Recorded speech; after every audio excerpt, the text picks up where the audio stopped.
iyong mahigpit na sama ng loob.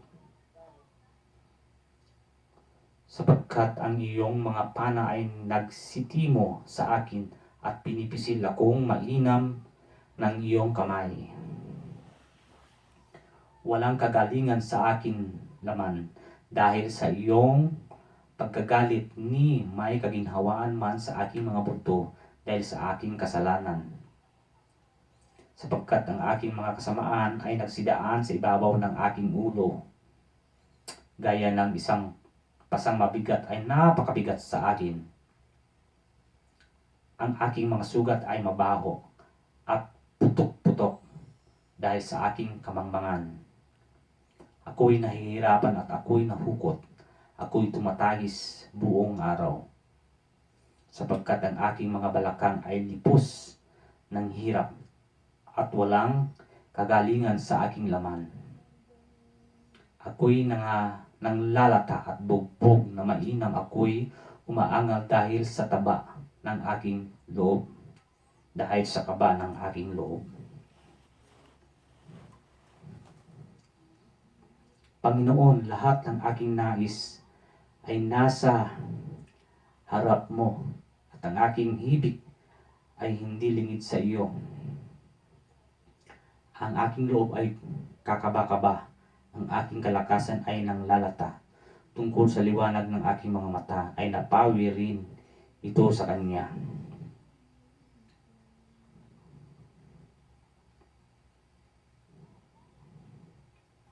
Ang mga mangliligaw at ang mga kaibigan ko ay nangatayong malayo sa aking paghihirap, at ang aking mga kamag-anak ay nakalayo.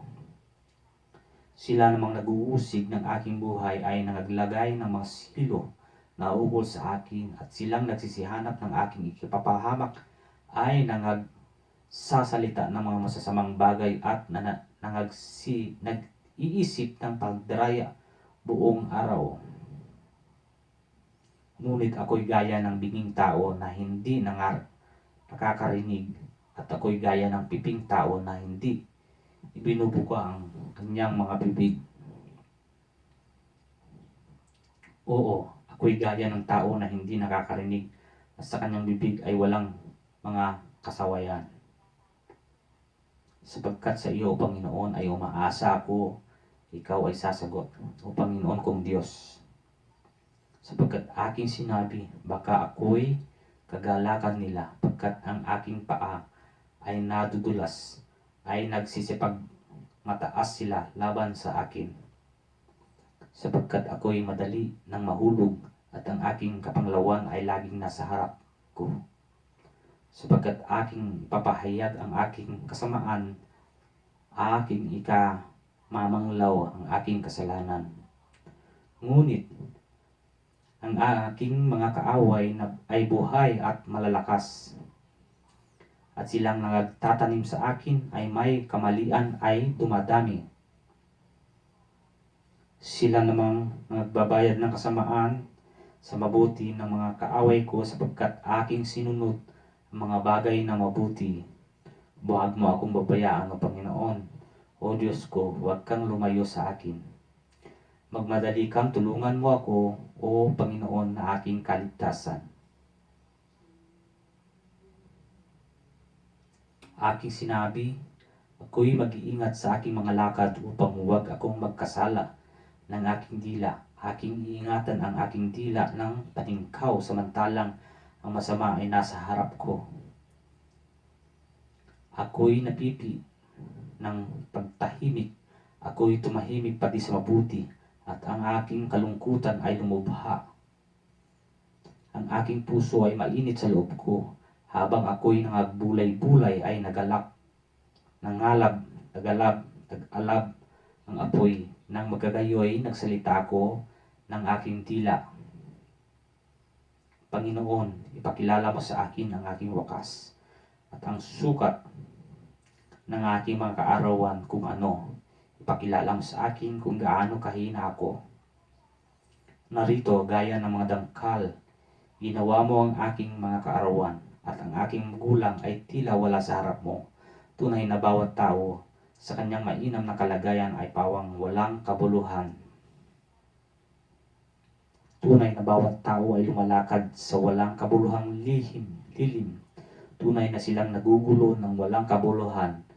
Kanyang ibinubuntun ang mga kayamanan at hindi nalalaman kung sinong nagsisipulot. At ngayon, Panginoon, ano pa ang aking hinihintay?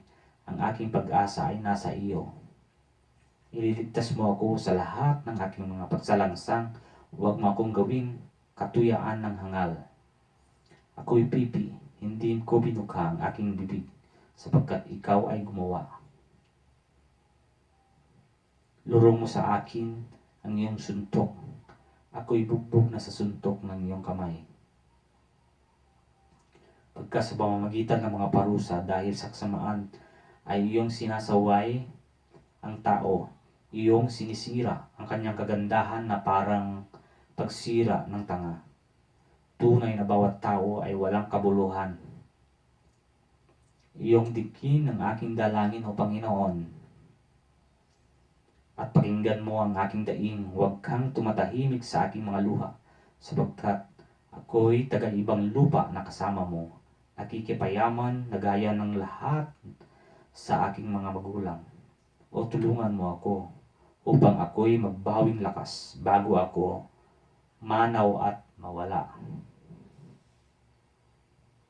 Aking hinihintay na may pagtitiis ang Panginoon at siyang kumiling sa akin at dininig ang aking daing.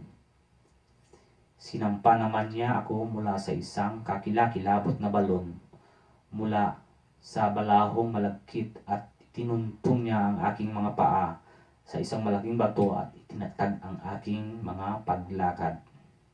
At siya'y naglagay ng bagong awit sa aking bibig, sa makatuwid bagay pagpuri sa aming Diyos. Marami ang mga kakakita at mga tatakot at magsisitiwala sa Panginoon. Mapalad ang tao na ginagawa niya kanyang tiwala ang Panginoon at hindi ginagalang ang palalo, ni ang mga naliligaw man sa pagsunod sa mga kabulaanan. Marami, O Panginoon kong Diyos, ang mga kagilagilalas na mga gawa ng iyong ginawa, at ang iyong mga pag-iisip sa amin hindi malalagay ng maayos sa harap mo. Kung ako'y magpapahayag at sasalitain ko sila, sila'y higit kaysa mabibilang. Hangin at handog ay hindi mo kinaluluguran. Ang aking pag-inig ay iyong binuksan. Handog na susunugin at handog tungkol sa kasalanan ay hindi mo hiningi. Nang magkagayoy, sinabi ko, narito, tumating ako sa balumbon ng aklat ay nakasulat tungkol sa akin. Aking kinalulugurang sundin ang iyong kalooban, O Diyos ko. Oo, ang iyong kautusan ay nasa loob ng aking puso. Ako'y nagpahayag ng mabuting balita ng katwiran sa dakilang kapisanan. Narito, hindi ko pipigilin ang aking mga labi, O Panginoon, iyong nalalaman. Hindi ko kinubli ang iyong katwiran sa loob ng aking puso. Aking ibinalita ang iyong pagtatapat at ang iyong pagliligtas. Hindi ko inilihim ang iyong kagandahang loob at ang iyong katotohanan sa dakilang kapisanan. Huwag mong pigilin sa akin ang iyong mga malumanay na kaawaan, O Panginoon. Panatilihin mong lagi sa akin ang iyong kagandahang loob at ang iyong katotohanan. Sapagkat kinulong ako ng walang bilang na kasamaan, ang mga kasamaan ay umaabot sa akin na anupat hindi ako makatingin. Sila'y higit kaysa mga buhok sa aking ulo, at ang aking puso ay nagpalata sa akin. Kalugdan mo nawa, O Panginoon, na iligtas ako. Ikaw ay nagmadaling tulungan mo ako, O Panginoon. Sila'y mga pahiya, nawa, at mga tulig na magkakasama na nagsisiusig ng aking kaluluwa upang ipahamak sila, nawa, magpapaurong at mga dala sa kasiraang puri na nalulugod sa aking kapahamakan. Mga papahamak nawa sila dahil sa kanilang kahihiyan na nangagsasabi sa akin, aha, aha. magagalak at mga tuwa. Nawa sa iyo ang lahat ng nagsisihanap sa iyo, yaong nangiibig ng iyong kaligtasan ay magsabi nawang palagi ang Panginoon ay dakilain. Ngunit ako'y dukha at mapagkailanman, mapagkailangan. Gayon may naalala mo ng Panginoon, ikaw ang aking saklolo at aking tagapagligtas. Huwag kang magluwat, O Diyos ko. Mapalad siya, nagpapakundangan sa dukha. Ililigtas siya ng Panginoon sa panahon ng kaligaligan. Panatilihin siya at ingatan siyang buhay ng Panginoon at siya ay pagpapalain sa ibabaw ng lupa. At huwag mong ibigay siya sa kalooban ng kanyang mga kaaway. Aalayan siya ng Panginoon sa hiligan ng panghihina. Iyong inaayos ang buo niyang higaan sa kanyang pagkakasakit. Aking sinasabi, O Panginoon, maawa ka sa akin. Pagalingin mo ang aking kaluluwa sapagkat ako'y nagkasala laban sa iyo. Ang aking mga kaaway ay nagsasalita ng kasamaan laban sa akin na nagsasabi kailan siya mamamatay at mapapawi ang kanyang pangalan. At kung siya ay pumaritong tingnan ako, siya ay nagsasalita ng walang kabuluhan. Ang kanyang puso ay nagpipisan ng kasamaan sa kanyang sarili. Pagka siya ay lumalabas, sinasaysay niya.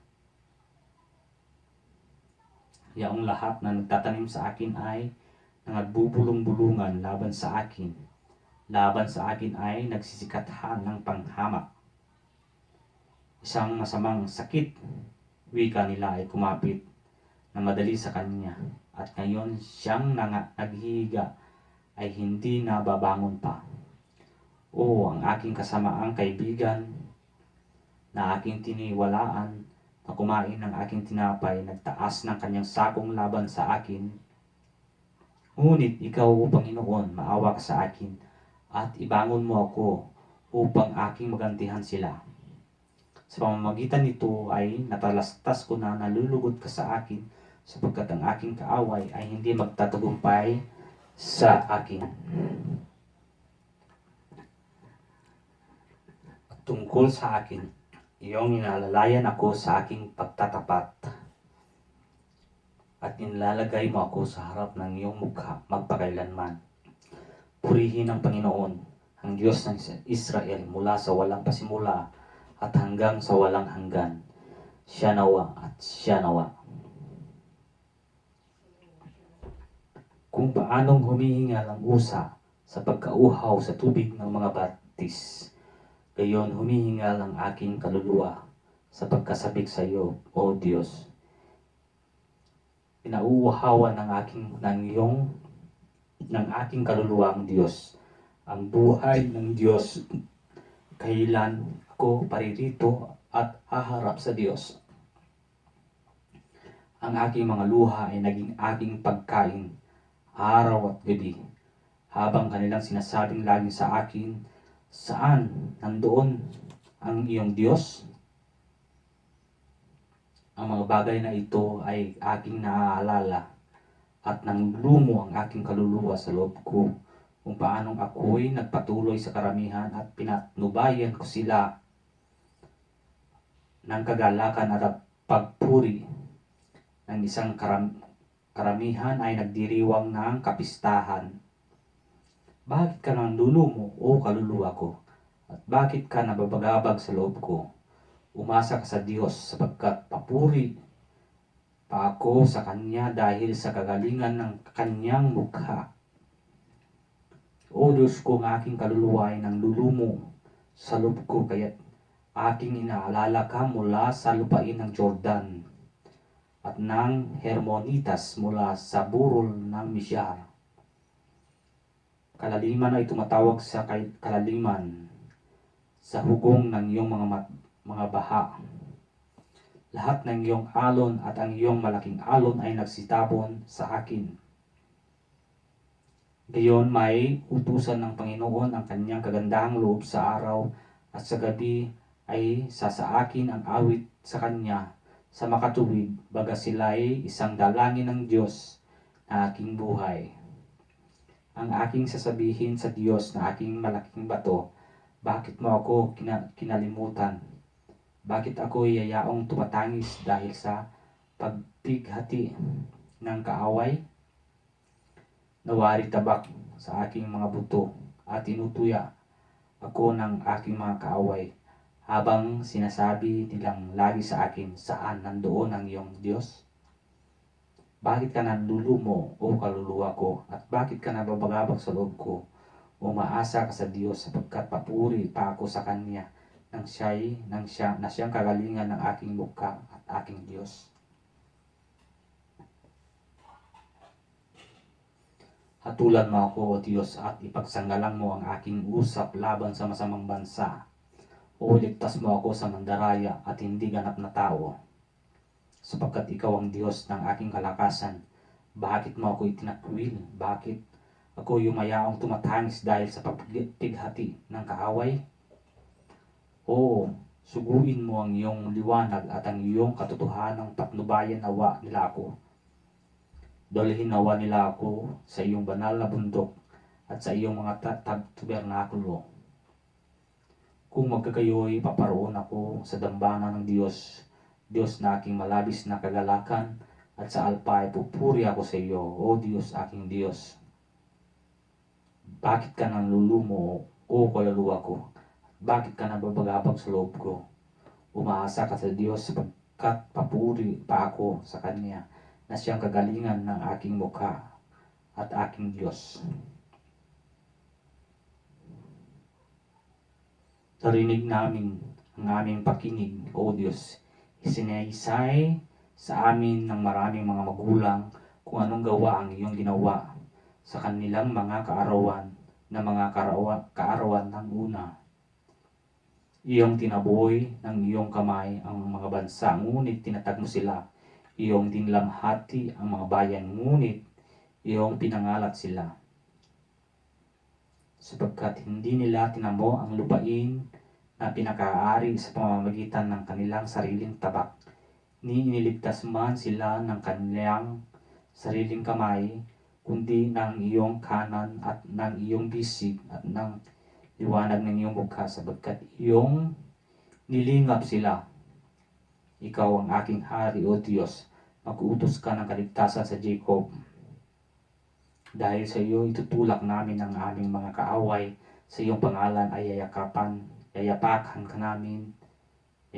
namin sila na nagsisibangon laban sa amin, sapagkat hindi ako titiwala sa aking busog, ni ililigtas man ako ng aking tabak. Ngunit ililigtas mo kami sa aming mga kaaway at inilagay mo sila sa kahihiyan na nagtatanim sa amin. Sa Diyos ay naghahambog kami buong araw at magpapasalamat kami sa iyong pangalan magpakailanman. Ngunit kayo'y itinakwil mo kami at nilagay mo kami sa kasariang puri at hindi ka lumalabas na kasama na aming mga hukbo. Iyong pinatatalikod kami sa kaaway at silang nagtatanim sa amin ay nagsisisamsam ng saganang kanilang sarili. Iyong binigay kaming gaya ng mga tupa na pinapagkain at pinapangalat mo kami sa mga bansa. Iyong pinabibili ang iyong bayan na walang bayad at hindi mo pinalalago ang iyong kayamanan sa pamamagitan ng kanilang halaga. Ginawa mo kaming katuyaan sa aming mga kapwa, isang kasabihan at kadustahan nila sa nangasa palibot namin.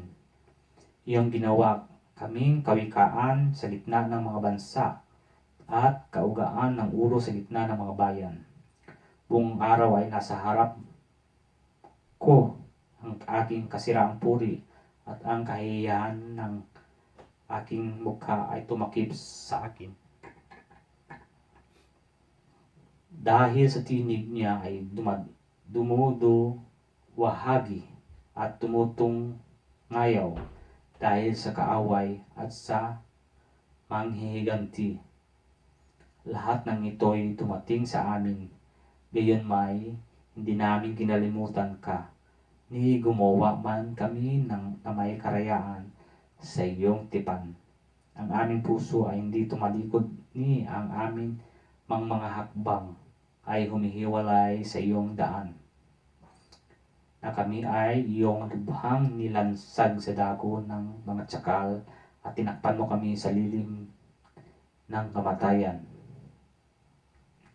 Kung aming nilimot ang pangalan ng aming Diyos, o aming iniunat ang aming mga kamay sa ibang Diyos, hindi ba sisiyasatin ito ng Diyos? Sapagkat nalalaman niya ang mga lihim ng puso. Oo, dahil sa iyo ay pinapatay kami buong araw. Kami ay nabilang na parang mga tupa sa patayan. Ikaw ay gumising, bakit ka natutulog, O Panginoon? Ikaw ay bumangon, huwag mo kaming itakwil magpakailanman. Bakit mo ikinukubli ang iyong mukha at kinakalimutan mo ang aming kadalamhatian at aming kapighatian? Sapagkat ang aming kaluluwa ay nakasubsob sa alabok, ang aming katawan ay nakadikit sa lupa. Ikaw ay bumangon upang kami ay tulungan, at tubusin mo kami dahil sa iyong kagandahang loob. Ang aking puso ay nananagana na isang mainam na bagay. Aking sinasalita ang mga bagay na aking ginawa tungkol sa hari. Ang aking dila na panulat ng bihasang manunulat. Ikaw ay maganda kaysa mga anak ng mga tao. Biyaya ay nabubuhos sa iyong mga labi, kaya't pinagpala ka ng Diyos magpakailanman.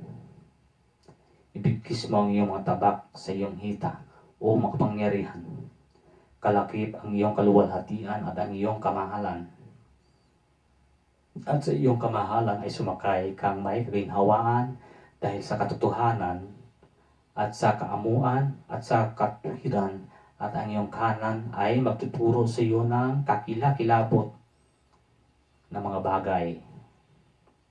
Ang iyong mga palaso ay matulis, ang mga bayan ay nangabubuwal sa ilalim mo. Sila ay nangasa puso ng mga kaaway ng hari. Ang iyong luklukan, O Diyos, ay magpakailanman. Sentro ng kaganapan, ang sentro ng iyong kaharian. Iyong iniibig ang katwiran at pinagtataniman ang kasamaan. Kaya't ang iyong Diyos ay nagpahid sa iyo ng langis ng kasiyahan na higit kaysa iyong mga kasama. Ang lahat ng iyong mga damit na amoy mira at alo at kasya mula sa bahay haring-garing ay pinasasaya ka ng mga palugtog na kawad. Ang mga anak na babae ng hari ay nangasa gitna ng iyong mga marangal na babae. Sa iyong kanan ay nakatayo ang reyna na may ginto sa Ophir. Iyong dinggin, O anak na babae, at iyong pakundangan at kiling mo ang iyong pakinig. Kalimutan mo naman ang iyong sariling bayan at ang bahay ng iyong magulang. Sa gayoy na nasain ng hari ang iyong kagandahan, sapagkat siya ay iyong Panginoon at sumasamba ka sa Kanya. At ang anak na babae ng Tiro ay dodoon na may kaloob, pati ng mayaman sa gitna ng iyong bayan ay mamamanhik ng iyong lingap. Ang anak ng babae ng hari ay totoong maluwalhati sa bayhari, ang kanyang suot ay yaring may ginto. Siya ay ihatid sa hari na may suot na bordado.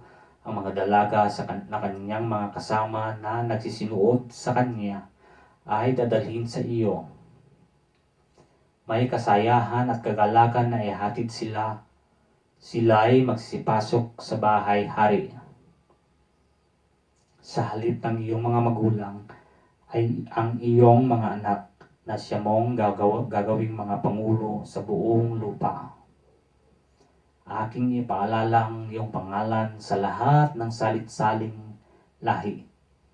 Kaya't ang mga bayan ay magpasalamat sa iyo magpakailanman. Ang Diyos ay ating ampunan at kalakasan, handang saklolo sa kabagabagan.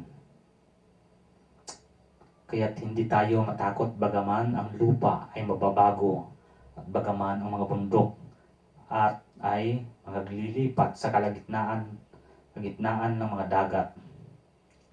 Bagaman ang tubig niyaon ay magsihugong at mabagabag, bagaman ang mga bundok ay pangauga dahil sa unos niyaon.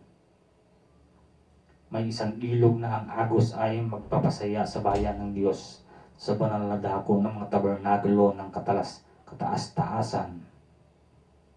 Ang Diyos ay nasa gitna niya. Siya hindi makilos. Tutulungan siya ng Diyos ng maaga.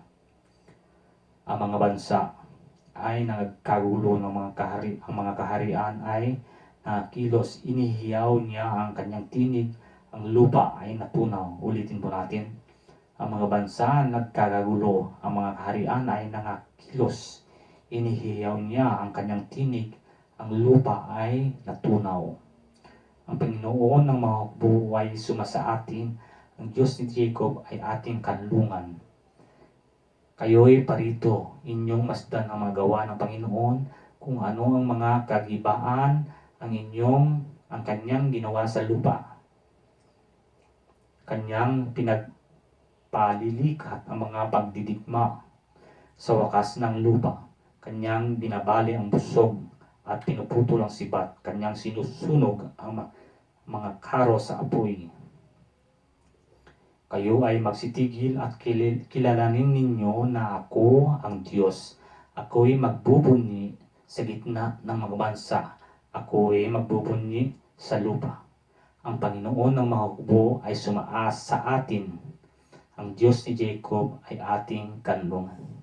Hanggang dito na lamang po. Salamat po sa inyong panonood at pakikinig sa salita ng Diyos sa Book of Psalm. Salamat po at sa uulitin.